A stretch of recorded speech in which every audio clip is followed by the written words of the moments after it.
Coba Yai Haris, ini mantan Mukhibin Selampung Tengah, ini presidennya Yai Haris. Sekarang Yai Haris ketika sudah merdeka, tadinya abdun ini.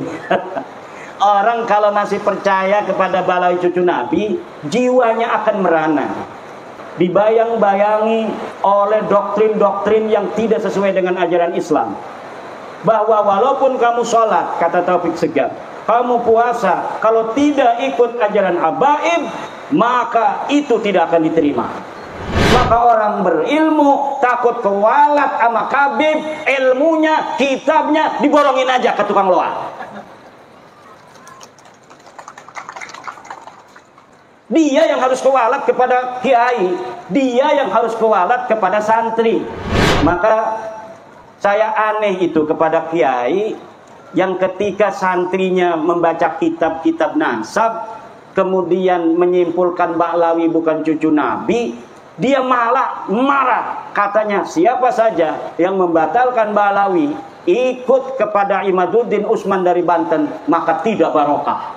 Waduh, manhum ulul albab? Siapa ulul albab? Alladzina yastami'una al-qawla fayattabi'una ahsana. Orang-orang yang mendengarkan pendapat-pendapat orang, fayattabi'una ahsana, maka yang akan diikuti oleh dia hanya yang baik-baik saja. Pendapat boleh banyak, tetapi yang harus kita ikuti adalah pendapat yang al-ahsan. Ma huwal ahsan? Al-ahsan laisa bihasan. Baik saja tapi tidak ahsan. Kalau ulul albab, maka dia akan mengikuti pendapat yang ahsan, yaitu qaulun lahu dalil, pendapat yang ada dalilnya. Pendapat yang tidak ada dalilnya matruk, harus ditinggal. Ini baru ulul albab. Alladzina yastami'una al-qawla fayattabi'una ahsana. Apa saja kita boleh dengar di YouTube, pendapat tentang apa saja, tetapi yang harus kita ikuti hanya satu, yaitu ahsana. Apa itu? Yang lahu dalil, yang ada dalilnya. Anu eueuh dalilan ulah diturutan. Ngerti teh ya? Anu teu aya dalilna diturutan. Sing ora ana dalile, kiai itu dituruti. Ini adalah orang-orang yang akan tersesat. Orang-orang yang tersesat adalah anak-anak pramuka yang lagi mencari jejak. Ada petunjuk ke kiri, dia ke kanan. Ada petunjuk ke kanan, dia ke kiri. Makanya guru-guru kita ngajarin kitab kuning, itu semua santri harus pegang kitabnya. Untuk apa? Agar dia itu bisa untuk memuji dalilnya.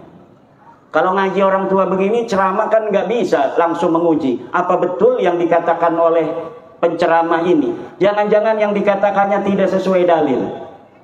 Tapi santri diajarkan, kalau dia ngaji, dia harus punya kitabnya. Ketika dia melihat kitabnya, gurunya akan menyesatkan, maka tidak bisa. Karena dia tahu bahwa di kitabnya bukan seperti itu. Begini juga tentang segala hal yang dari masa lalu diyakini sebuah kebenaran. Ketika dalil itu telah nyata, maka yang tidak punya dalil harus ditinggalkan. Apa saja? Imam Asy-Syafi'i radhiyallahu anhu mengatakan, idza shahhal hadisu wa huwa madhhabi. Kalau sahih sebuah hadis, maka dia adalah madhabku. Karena bisa jadi Imam Syafi'i yang hidupnya 204 Hijriah, ketika itu ada para sahabat-sahabat Nabi yang berhijrah ke Habasyah, yang berhijrah ke Maroko, yang berhijrah ke Yaman.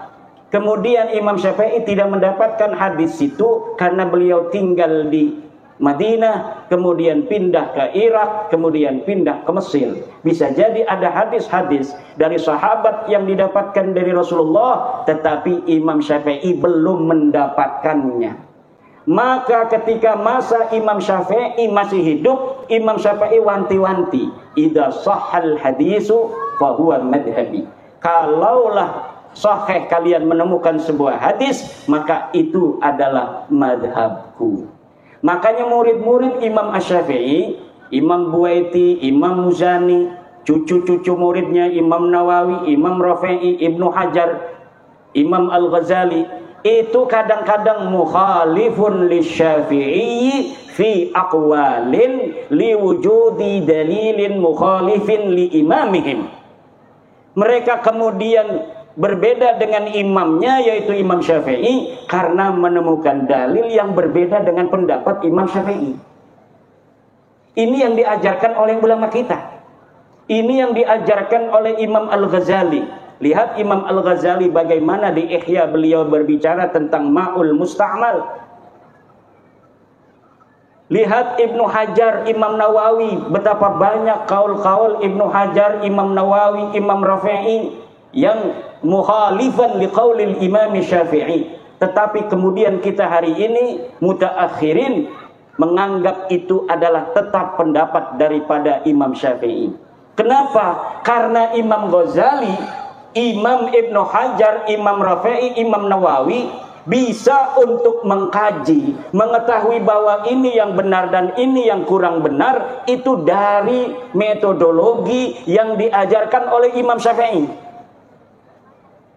Tapi karena instrumennya pada masa Imam Syafi'i ini belum lengkap, akhirnya yang menemukan instrumennya, hadisnya adalah cucu-cucu muridnya. Begitu pula Imam Ahmad bin Hanbal. Kata Imam Ahmad bin Hanbal, la tuqalidni wa la tuqallid Malikan wa la tuqallid Syafi'iyan wa la tuqallid Sufyan as-Sawri. Ta'allam kama ta'allamna. Jangan engkau taklid padaku, jangan engkau taklid pada Imam Malik, jangan engkau taklid pada Imam Syafi'i, jangan engkau taklid pada Sufyan as-Sawri, tetapi ta'allam kama ta'allamna, belajarlah seperti aku belajar, belajarlah seperti kami belajar. Ini ajaran Imam Ahmad bin Hanbal. Maka ketika anak-anak murid daripada Imam Malik balagha darajata Malikin fil fiqhi, maka para murid Imam Malik mendirikan madhab sendiri. Imam Maliknya nggak marah, ya Iparman, senang punya murid pinter. Begitu pula kenal Abu Hasan Al-Asy'ari. Abu Hasan Al-Asy'ari ini pendiri, peletak dasar ahli sunnah wal jamaah. Dia murid siapa? Dia orang Mu'tazilah. Muridnya Imam Al-Jubai yang juga Mu'tazilah. Tapi Imam Al-Jubai ketika mendengar Abu Hasan Al-Asy'ari ini berbeda dengan dirinya, beliau ini pun merasa bangga. Imam Al-Jubai dari Mu'tazilah memiliki murid pendiri madhab ahli sunnah wal jamaah Abu Hasan Al-Asy'ari. Begitu pula Wasil bin Atha, pendiri Mu'tazilah. Murid siapa dia? Dia murid dari Muhammad Al-Hanafiyah, murid dari Syekh Al-Hasan Al-Basri. Tetapi kemudian i'tazala 'anil Hasan, beliau beri'tizal dari Hasan Al-Basri, artinya berbeda pendapat dengan gurunya. Jadi berbeda pendapat dengan guru dengan berlandaskan dalil, ini diajarkan di dalam tradisi kesejarahan ulama-ulama guru-guru kita. Imam Hashim Asy'ari berbeda dengan Yai Bisri Sansuri dalam beberapa masalah fikih. Berbeda pula dengan Guru Mansur dari Jembatan 5, sama-sama orang NU. Enggak apa-apa dalam masalah hisab. Kemudian dengan Yai Mas Kumambang berbeda dalam masalah tong-tong. Jadi berbeda itu di dalam tradisi ajaran guru-guru kita bukan berarti itu su'ul adab. Yang penting di dalamnya itu ada dalil, ada ilmu. Maka saya mengarang sebuah syair sholawat tawasul untuk Wali Songo. Di bait yang terakhir saya katakan, Ya Rabbi bil khalil iftah kulla talibina waj'alhum khairan minna wa khairal umami. Ya Allah, bil khalili, dengan barokah Syekh Khalil Bangkalan. Iftah kulla talibina, buka hati santri-santri kami. Waj'alhum khairan minna, dan jadikan mereka lebih baik dari kami. Wa khairal umami, dan sebaik-baiknya manusia. Ini adalah ajaran guru-guru kita. Dan sebenarnya bapak-bapak, sekarang ini kan ada orang-orang yang berpendapat berbeda dengan gurunya dalam masalah fikih misalnya. Itu kemudian dianggap dia tidak barokah. Kalau tidak barokah, harusnya Imam Syafi'i yang tidak barokah pertama kali karena berbeda dengan Imam Malik. Nanti Imam Syafi'i punya murid Ahmad bin Hambal, nggak mau ikut pendapatnya Imam Syafi'i. Imam Ahmad bin Hambal mendirikan pendapat madhabnya sendiri. Kalaulah tidak barokah, murid yang berbeda dengan gurunya, maka harusnya Imam Ahmad bin Hambal tidak barokah karena dia berbeda dengan Imam Syafi'i. Kalaulah Muhammad bin Ali Al-Hanafiyah, ini Muhammad ini Al-Hanafiyah, ini anaknya Sayyidina Ali, tapi dia tidak mau mengatakan dirinya Muhammad bin Ali bin Abi Thalib. Kenapa? Karena beliau bukan anaknya Siti Fatimah. Takut ketukar dengan Sayyidina Hasan Hussein, disangka beliau anaknya Sayyidatuna Fatimah. Maka beliau menggunakan nama Muhammad bin Al-Hanafiyah. Muhammad anak laki-lakinya perempuan dari Bani Hanifah. Karena Sayyidina Ali menikah dengan perempuan dari Bani Hanifah. Kemudian lahirnya Muhammad Al-Hanafiyah, ulama besar. Kenapa ini Muhammad bin Al-Hanafiyah menjadi ulama besar yang menjadi sebagai panutan para imam-imam madhab berikutnya? Karena beliau hatinya begitu suci. Dari nama ini keberkahan luar biasa. Karena beliau tidak mau namanya ini ketukar, takut nanti kalau Muhammad bin Ali bin Abi Thalib disangka anaknya Sayyidatuna Fatimah.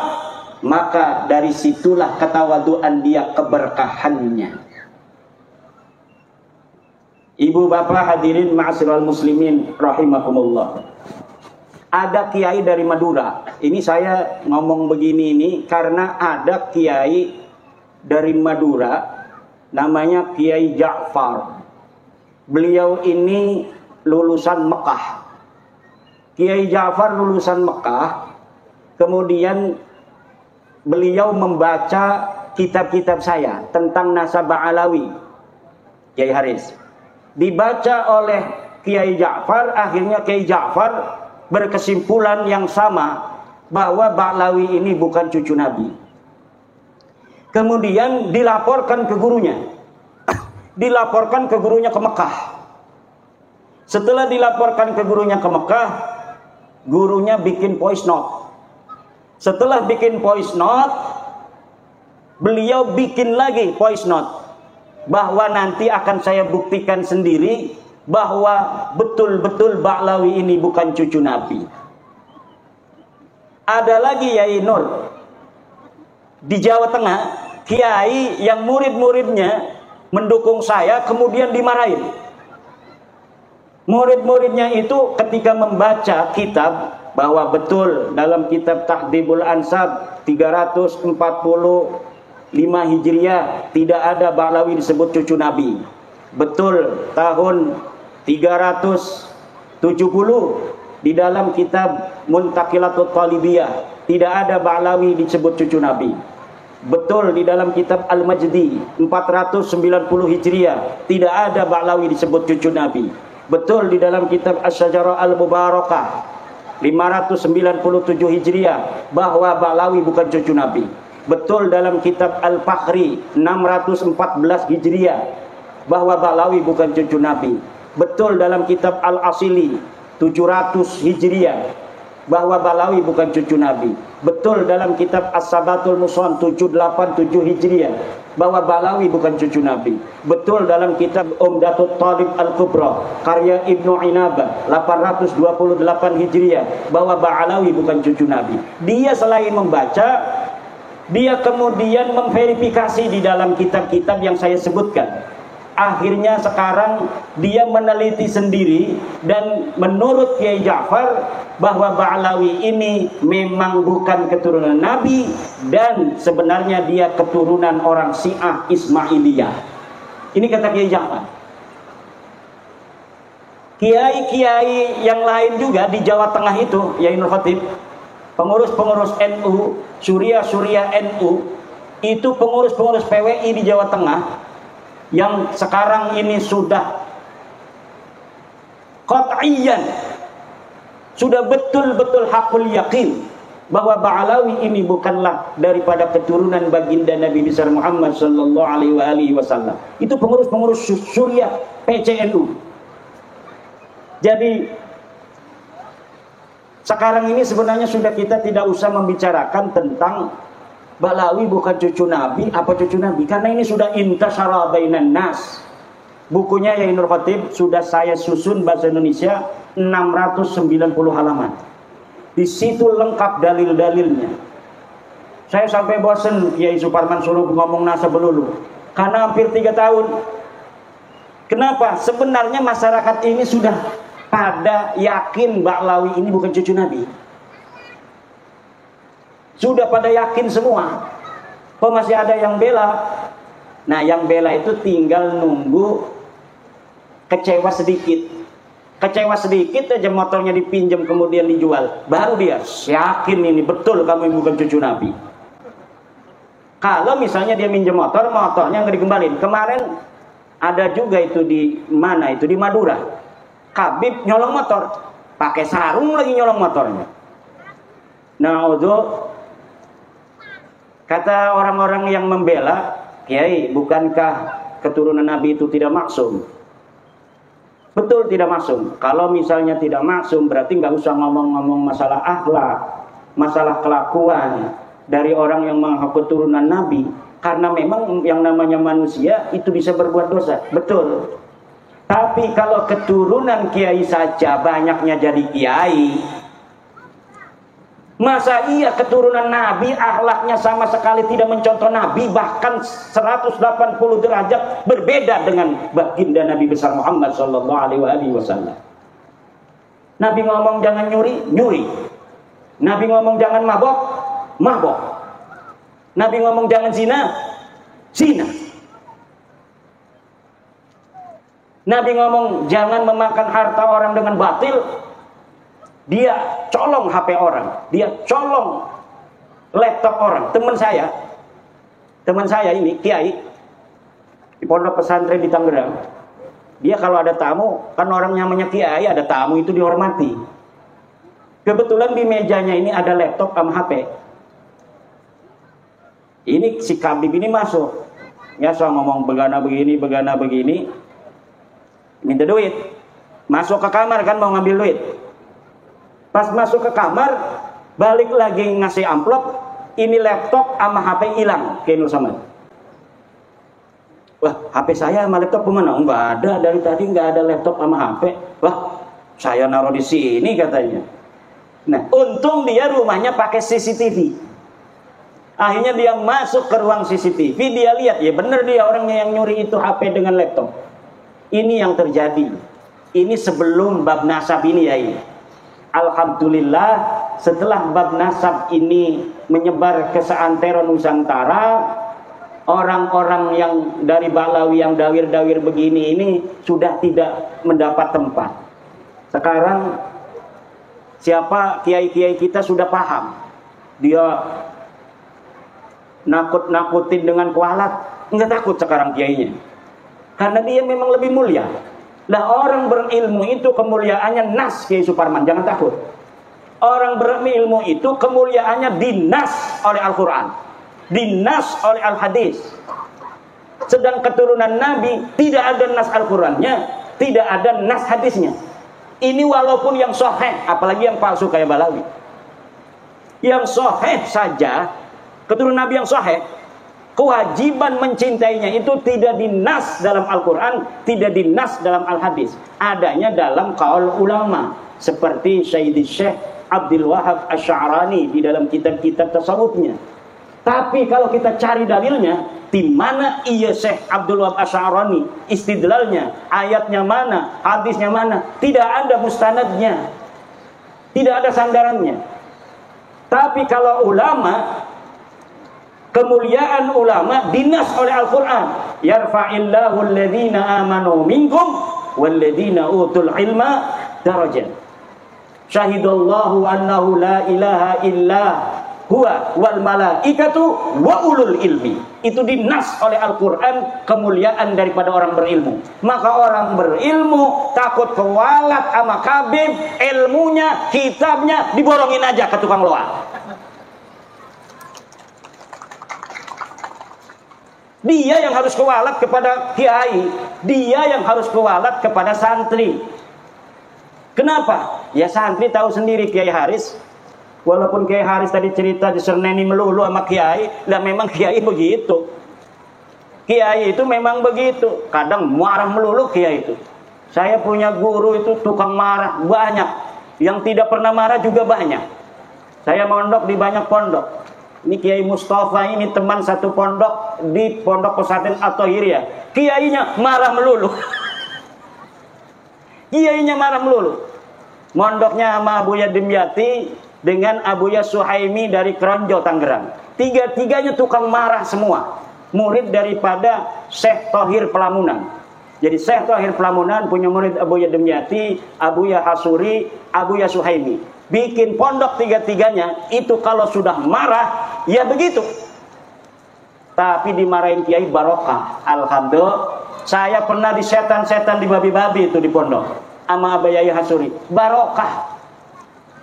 Setan. Barokah. Alhamdulillah. Ya salah kita orang dimarahin itu karena beliau ingin kita belajar yang benar. Ingin kita khairan minhu, lebih baik dari beliau. Setiap guru menginginkan santrinya lebih baik daripada gurunya. Itu ciri-ciri daripada keikhlasan. Maka saya aneh itu kepada kiai yang ketika santrinya membaca kitab-kitab nasab, kemudian menyimpulkan Ba'lawi bukan cucu Nabi, dia malah marah. Katanya siapa saja yang membatalkan Ba'lawi ikut kepada Imaduddin Usman dari Banten, maka tidak barokah. Waduh, ini apa namanya, ini bukan ajaran dari para ulama. Ajaran ulama itu ajaran ulul albab. Ulul albab itu Yai Haris. Kalau Yai Haris aman, kiainya sama. Kiainya luar biasa sampai datang kemari.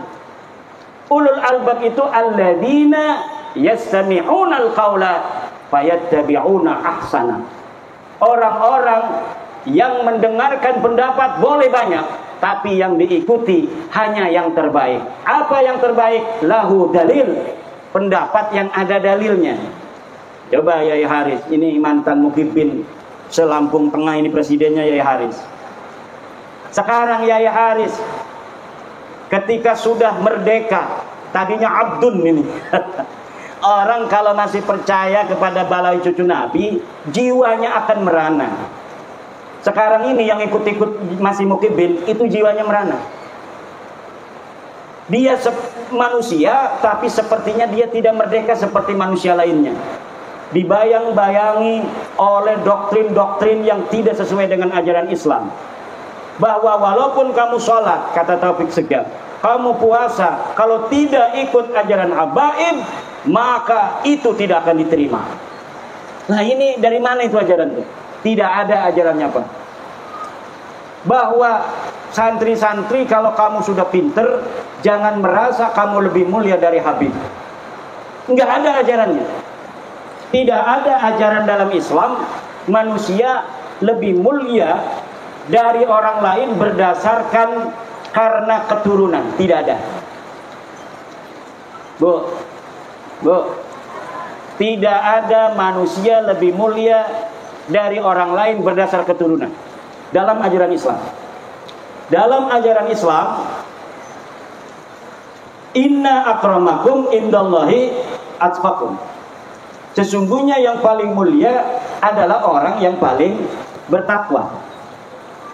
Nih, dari kiai-kiai ini salat rawatibnya kan ada yang qabliyah asar 2 rakaat, ada yang 4. Nah, yang 4 ini yang akram karena dia lebih banyak pekerjaannya.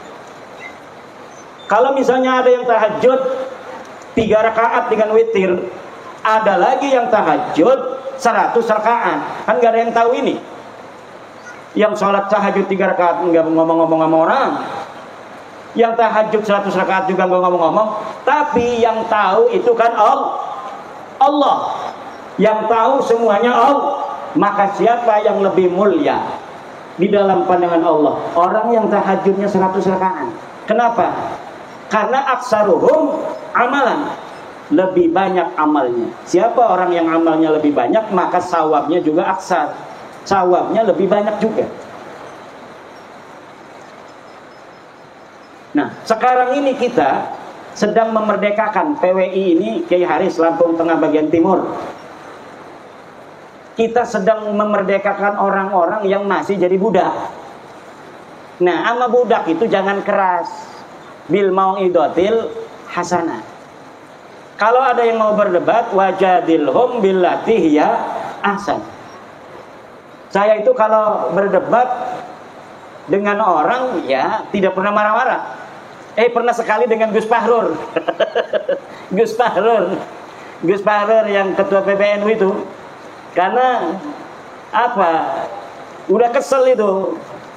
Namanya manusia, kesabaran itu kan ada batasnya. Wah, langsung dimarahin itu kita berdua. Katanya orang-orang NU debat di depan orang, marah-marahan begitu. Ya itu sendiri tuduhan. Ya kalau ketemu di PBNU mah ya biasa. Ya salam-salaman. Itu mah karena lagi kesel aja. Ibu bapak hadirin ma'asyiral muslimin rahimakumullah. Saya ini agak ngeliang ini Kiai. Dari Banten datang jam 4, langsung sebentar di hotel-hotelan di Bandar Lampung dengan Kiai Suparman, langsung ke sini. Lumayan juga 2 jam ya, 2 jam ke sini. Insya Allah kita akan sampai subuh sambil nungguin hujan ini berhenti. Siap? Sebenarnya sekarang ini ya Parman, saya senangnya dialog. Nah kalau dialog kan siapa tahu ada Habib yang datang, dia ingin apa juga mengetahui atau ingin bertanya tentang dalil-dalilnya. Karena semua dalil-dalil sekarang framing-framing yang ada di media itu tidak ada dalilnya lagi. Saya kalau misalnya masih ada yang dirasa bahwa ini masih ada dalil, itu saya menulis. Tapi ini hanya framing-framing saja. Ada Roma Irama nangis sama Habib di framing, Roma Irama tobat. Roma Irama itu memang beliau itu wataknya begitu, itu watak orang Banten. Beliau ini kan masih keturunan Sultan Agung Tirtayasa. Orangnya kalau ditantang galak, tapi kalau dilembutin nangis. Itu ciri-ciri keturunan Sultan Banten. Jadi kalau ditantang-tantang ya makin galak. Tapi kalau misalnya tersentuh hatinya, jangankan lagi masalah yang besar, masalah kecil aja ngobrol begini ini bisa nangis kalau orang Banten. Ini kalau umpamanya lebaran itu ya enggak salah-salah banget rasanya kemarin, tapi nangis semua kalau kita salaman itu sama keluarga. Ada sepupu saya kalau jadi imam ngegerung-gerung, kalau ngobrol tersentuh sedikit ngobrol langsung nangis. Kemarin itu Roma itu Raja Dangdut terharu. Dia diundang oleh LDNU. Dia tidak tahu kalau ada Habib di situ. Diundang oleh LDNU untuk memberikan kisah bagaimana dakwah beliau dengan musik. Nggak tahu kalau ada Habib. Nah ternyata Habibnya nggak marah. Kan Roma Irama itu setelah beliau mengundang saya dicaci maki oleh Habib-Habib. Kata Roma Irama, saya tidak percaya ente itu cucu Nabi, tapi bukan memutuskan persahabatan. Kita tetap sahabat. Beliau ini sahabatnya Rizik Syihab. Beliau ini sahabatnya para kabir-kabir. Saya hanya tidak percaya kamu cucu Nabi saja. Kalau berteman kita biasa. Wong namanya mengakui cucu Nabi atau bukan itu bukan rukun iman kok. Saya hanya tidak percaya kamu cucu Nabi, tapi kita tetap bersahabat. Tetapi Rizik Syihab nggak mau, malah mencaci maki. Bahar Smith malah mencaci maki. Nah, ketika ada Habib itu di PBNU yang hadir, baik sekali adabnya, terharu itu. Bang Haji Roma Irama terharu nangis. Karena beliau, saya kan pernah beberapa kali ngobrol. Ya kadang-kadang ngobrol sama saya nangis juga. Ngambil tisu. Ya begitu orang yang berhati lembut. Orang berhati lembut itu gampang tersentuh hatinya. Makanya Bang Haji Roma Irama itu maunya begitu. Saya batalkan nasab ente, tapi kita bersahabat. Yang biasanya minjemin marawis, ya kita minjeman lagi. Yang biasanya kita ngobrol, kita tetap ngobrol. Yang biasanya kita ini adalah kerja bareng, kita kerja bareng. Yang biasanya bisnis bareng, kita bisnis bareng. Yang udah kagol punya mantu Balawi, nggak apa-apa, jangan suruh cerai. Kita hanya tidak percaya mereka cucu Nabi. Bukan berarti kita memutuskan segalanya. Itu memang yang diungkapkan oleh Bang Haji Roma Irama. Cuma di framing. Coba lihat itu framingnya. Bang Haji bertobat.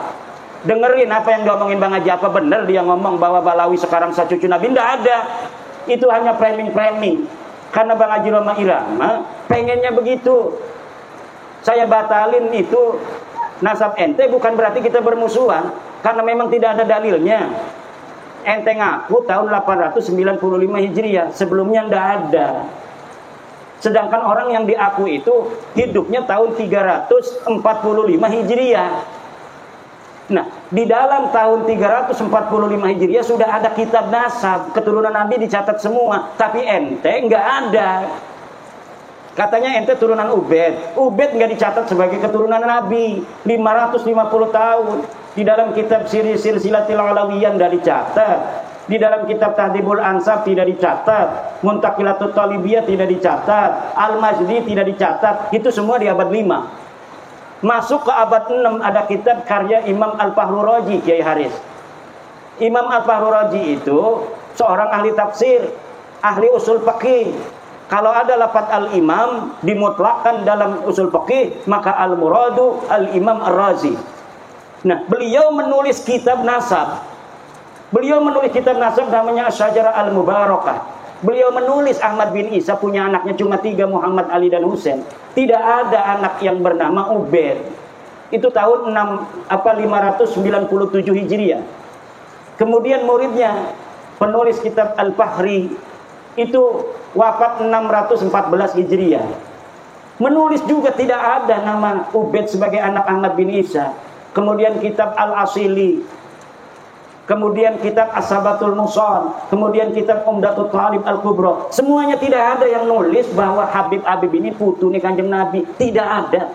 Lah lamun wis mekono niku premen kita arep dikon dipaksa-paksa ngakui. Wong kita wis ngedeleng kita belaka.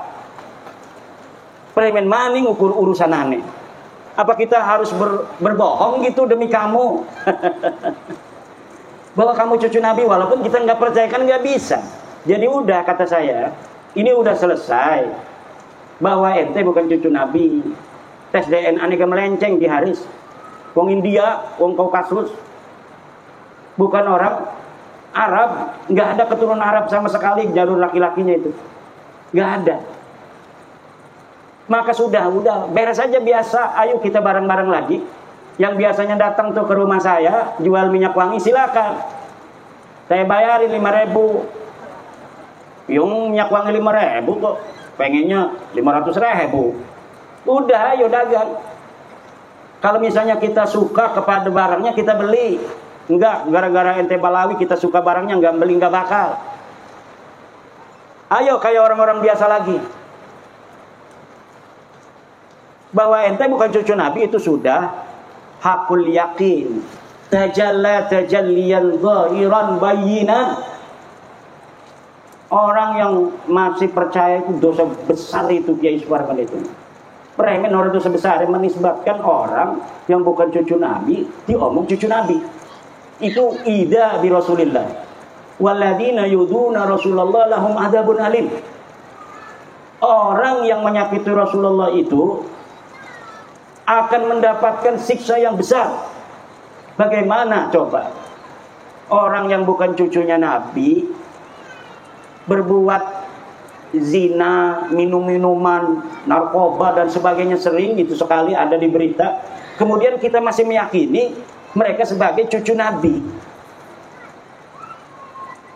Lalamun umpamane sing di nisbataken orang-orang soleh semua mah nggak banyak gitu. Tapi orang soleh iku mungkin bohong, orang gede dosane itu. Tapi kalau sudah ini yang dinisbatkan orang-orang yang tidak pantas akhlaknya begitu, na'udzubillah, ini lahum adzabun alim. Se-Indonesia bersaksi semua tukang dawir minta duit. Udah terkenal sekali itu. Semua orang, kalau yang saya ketemui kiai-kiai ngomong, alhamdulillah ya Imad, gara-gara Kiai Imad sekarang tidak ada lagi yang keliling minta-minta, maksa-maksa minta duit. Itu hampir di setiap daerah. Sampai wakil Rais PBNU ketemu saya nggak mau sebut namanya, takut nanti dimarahin. Ketemu saya, ya Imad, setelah Kiai Imad ini nggak ada lagi tuh yang keliling-keliling ke rumah minta-minta duit katanya. Jadi yang didawir itu pengurus MWCNU, bukan hanya tingkat MWC, tingkat ranting, tingkat Suriah pun mereka berani dawir. Suriah, PBNU berani didawir sebelum bab nasab ini. Sampai-sampai itu Rais Suriah PWNU Jawa Tengah, Kiai Sodakoh, saya pernah lihat di YouTube-nya. Saya kangen nama Habib, katanya beberapa tahun ini nggak ke rumah-rumah saya. Saya pernah lihat YouTube-nya itu. Nah ini jadi bukan kiai-kiai kampung aja yang didawir, Kiai Parman. Sampai kiai PWNU, kiai PBNU itu juga kena dawir.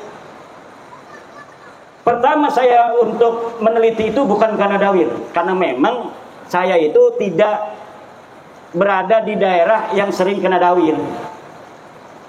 Di daerah saya itu memang tidak kayak di daerah lain. Habib ada, ke rumah saya juga ada, tapi nggak berani maksa gitu. Nah kalau saya dapat cerita di Banyumas, di Kebumen, itu maksa. Makanya kiai-kiai cerita. Nah saya itu meneliti nasab mereka bukan karena dawirnya, tapi karena kesombongan akhlaknya kepada kiai-kiai kampung, kepada kiai-kiai Nusantara. Ini yang membuat saya kemudian meneliti nasab mereka, dan ternyata sudah jelas bahwa mereka bukan keturunan baginda Nabi besar Muhammad sallallahu alaihi wasallam. Yai, udah 11:30 ke Bandar Lampung 2 jam. Besok kita ada acara lagi yang mau ikut dialog. Nah kalau dialog itu nanti tanya jawab. Kalau tanya jawab enak kan? Ada, biasanya bukan hanya bertanya itu Kiai, ada yang curhat. Makanya nanti direkam itu yang curhat-curhat untuk pembelajaran bagi masyarakat luas, bahwa inilah yang terjadi selama ini yang tidak diketahui mungkin